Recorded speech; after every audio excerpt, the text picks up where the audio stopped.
জিয়াউর রহমান রাষ্ট্রপতি ছিলেন কি ছিলেন না? যিনি স্বাধীনতার ঘোষক দিলেন, সেই চট্টগ্রাম থেকে তিনি স্বাধীনতার ঘোষণা প্রকাশ করেছিলেন। তাহার সহধর্মিণী ম্যাডাম 3 বারে প্রধানমন্ত্রী খালেদা জিয়া, তিনি এখন অসুস্থ না? যারা বলেন তারা দাবর ছিল কি ছিল না? ছিল কি ছিল না?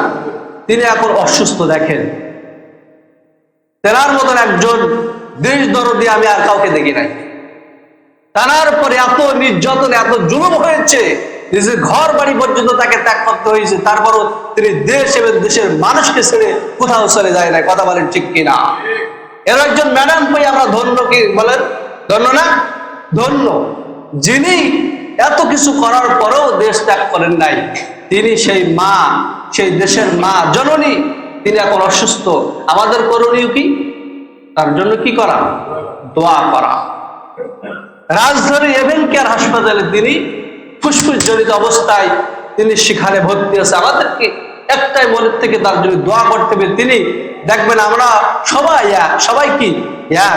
তিনার মুখ দিয়ে আমি কখনো খারাপ কথা দেখি নাই। তিনি সবসময় রাষ্ট্র চিন্তা করতেন, তিনি সবসময় ভালো কাজটা করতেন। আজকে জামাতের অসংখ্য লোক তার পক্ষে গান গায়। কথা বলেন ঠিক কিনা? তার পক্ষে দেখবেন শফিকুল ইসলাম মাসুদ, তিনি একজন বড় মাপের একজন ছাত্র নেতা, তিনিও বলতেছে যে ম্যাডাম একদিন আমাকে বলছে যে তুমি কোথার থেকে আসছো? তিনি বললেন আমি বাউপাল থেকে আসছি। তিনি বললেন বাবা তোমাকে এখন অনেক দূরে যেতে হবে।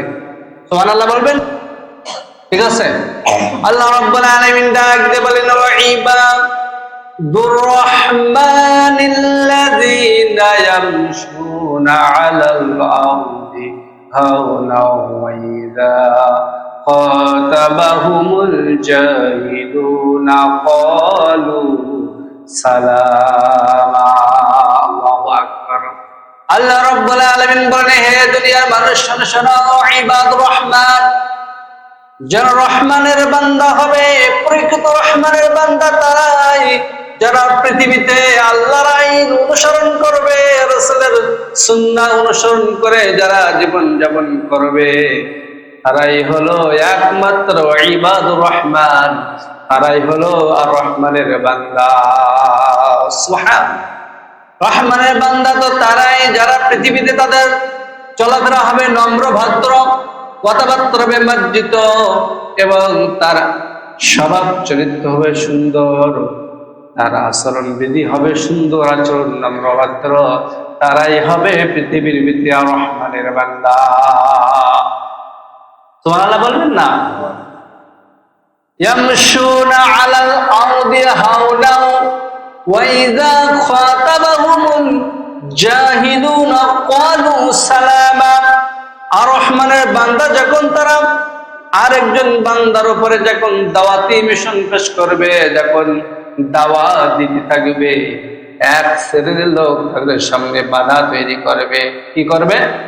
বাধা তৈরি করবে। জাহিলাতের যুগের মতন, জাহিলা যুগে বিশ্বনবী সাল্লাল্লাহু আলাইহি সাল্লাম যখন কোরআনের দাওয়াত মানুষের কাছে দিতেন, তখন ইহুদি খ্রিস্টান নাসারা বিধর্মীরা বিশ্ব নবীকে সর্বদাই তারা পথে পথে বিশ্ব নবীকে কি করতেন? বাধা দিতেন। কি দিতেন? বাধা দিতেন আর অকট্ট কথাবার্তা বলতেন। আল্লাহ পাক রব্বুল আলামিন সূরা কোরআনে জানিয়ে দিলেন, হে দুনিয়ার মানুষ, যখন তোমাদেরকে বাধা দেবে, তোমাদের সাথে যখন তর্ক বিতর্ক যখন লিপ্ত হয়ে যাবা, তোমাদের সাথে যখন তারা বিভিন্ন রকম প্রশ্ন করতে থাকবে, তখন তোমরা বুঝবা যে আসলে সে তো রহমানের বান্দা নয়, তারা হলো জাহিলাতের অনুসারী। আর ঠিক তখনই তোমাদের যে বৈশিষ্ট্য হবে, যে বৈশিষ্ট্য কাজ হবে, আল্লাহ পাক রব্বুল আলামিন বলে দিলেন ক্বালু সালামা। আল্লাহু আকবার। আল্লাহ পাক রব্বুল আলামিন জানিয়ে দিলেন বান্দারা যখন তারা বিভ্রান্ত করার সৃষ্টি করবে, তোমাকে নত হবর যখন সৃষ্টি করবে, যখন তারা বিভিন্ন রকম আবাল তাবাল প্রশ্ন করে যখন তোমাকে বাধা বিঘ্ন সৃষ্টি করবে, এখন তাদের সাথে তর্ক করা যাবে না। তাদের শুধু উত্তম আচরণ করে ক্বালু সালামা, এই সালামান শব্দের অর্থ শান্তি।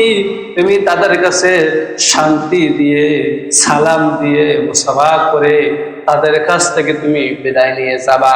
যদি তোমরা এই কাজটা করতে পারো, তাহলে সেইটা ফিতনা ফাসাদ আর কখনো হতে পারে না। সুতরাং দেখবেন আপনাকে আমাকে ঠকানোর জন্য তারা বিভিন্ন রকম প্রশ্ন করতে থাকে, করে কি করে না? বিভিন্ন রকম আউল ফাউল প্রশ্ন করতে থাকে। এই আউল ফাউল প্রশ্ন করার মাধ্যমে আপনাকে বিভ্রান্ত করতে চায়। আপনি খাপবেন না, আপনি রাগান্বিত হবেন না। আপনি রহমানের বান্দা, এই রহমানের বান্দার কাজ হলো নম্র ভদ্রভাবে চলাফেরা করা, মানুষের দাওয়াত দেওয়া।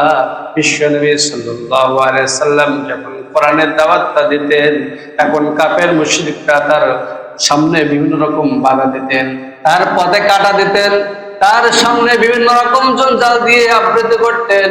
বিশ্বনবী সাল্লাল্লাহু আলাইহি সাল্লাম যখন নামাজে দাঁড়িয়ে আছে, আপনারা চতুর্দিকে দেখো আল্লাহর নবীজি নামাজে দাঁড়িয়ে আছে।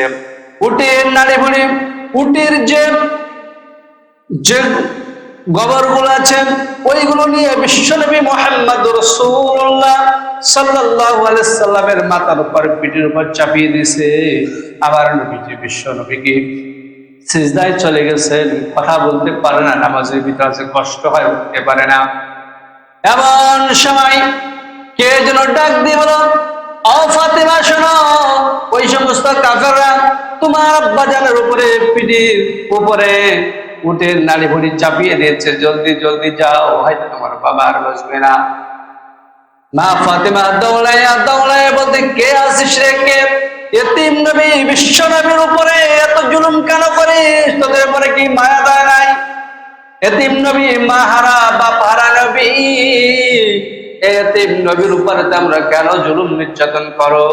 তোমাদের কি মায়া দয়া নাই? মা ফাতেমা দৌড়াইয়া দৌড়ে এসে বিশ্ব নবীর উটের নাড়ি ভুড়ি উপর থেকে সবকিছু সরিয়ে দিলেন। এমন নবীজি তারপর তাদের উপরে কোনো প্রতিবাদ করে